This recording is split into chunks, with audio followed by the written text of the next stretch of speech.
बिस्मिल्लाहिर्रहमानिर्रहीम। बच्चों, आज हम पानी पीने के आदाब सीखेंगे।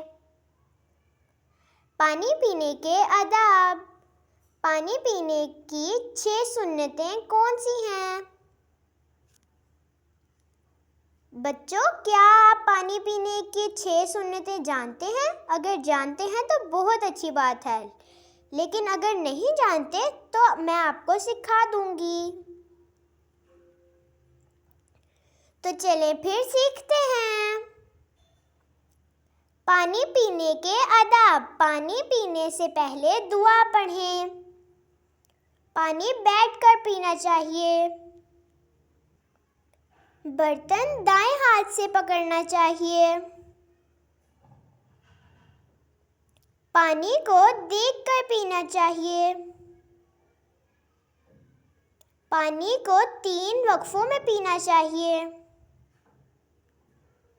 पानी पीने के बाद दुआ पढ़नी चाहिए।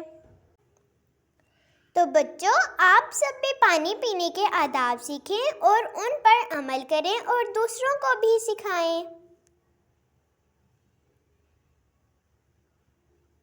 आज के लिए सिर्फ इतना ही, फिर मिलेंगे नेक्स्ट वीडियो में।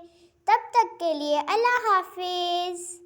और अगर आपको मेरी वीडियो अच्छी लगी तो मेरी वीडियो को लाइक करें, शेयर करें और मेरे चैनल को सब्सक्राइब करें और बेल आइकन को ज़रूर दबाइएगा।